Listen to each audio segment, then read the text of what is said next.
你能不能快点走啊？我好害怕哦，这里面有点吓人。你怕的话，我进去抱着你。啊别，你进来搞得跟殉葬似的，而且这里面氧气也不够。氧气是什么？氧气就是人活着必须要的一种气体，要是没有，人就活不下去了。那你就是我的氧气。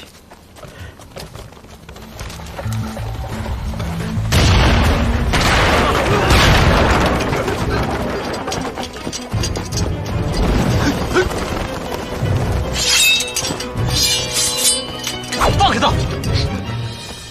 苏子英，陈芊芊，你果然还没死。爷爷，你别冲动，你先把刀放下。你想要什么我知道，你放下刀，咱俩好好聊好不好？我想让你死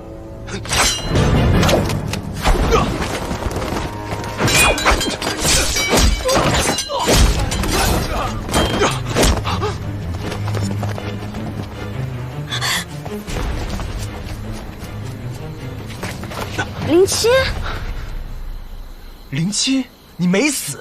我仇还没报，当然不能死。说，是不是陈楚楚派你来的？谁派我来的不重要，重要的是，你们都不该活着。有本事，杀了我！你说你早就归降于我，不就没这么多事儿了？你想如何处置他？二少主，七擒七纵吧，他一定会改过自新的，对你心服口服。孟大哥，苏子英跟你不一样，放了他就抓不回来了。我追他到天涯海角。到底怎么处置？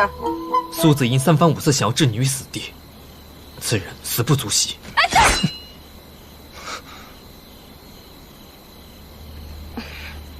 别悲伤，捆着吧，省去许多麻烦。带走吧，你的好兄弟。先生，走吧，走吧，走吧，走。你怎么来了？我听说你死了，要葬在这儿，就想来给你上炷香，谁知道赶上这么一出。哎，早知道我就晚点来了，说不定真的等给你上炷香呢，居然把你给救了。刀子嘴豆腐心，我知道你舍不得我。你倒是了解我。如今诈死的计划被楚楚看破了，之后明枪易躲，暗箭难防了。你跟我回玄虎城吧，我带你回家，以后花园城的事和你再也没有关系了。咱们一起去玄武城吧。不行。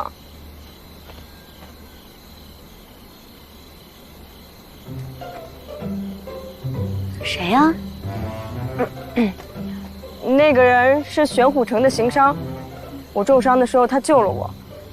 我们，你成婚了？那好啊，叫我一起，一路还能作伴，叫来叫来。哎呀，谁要跟你们一起了？如今我可是有夫君的人。如今我也是有夫君的人。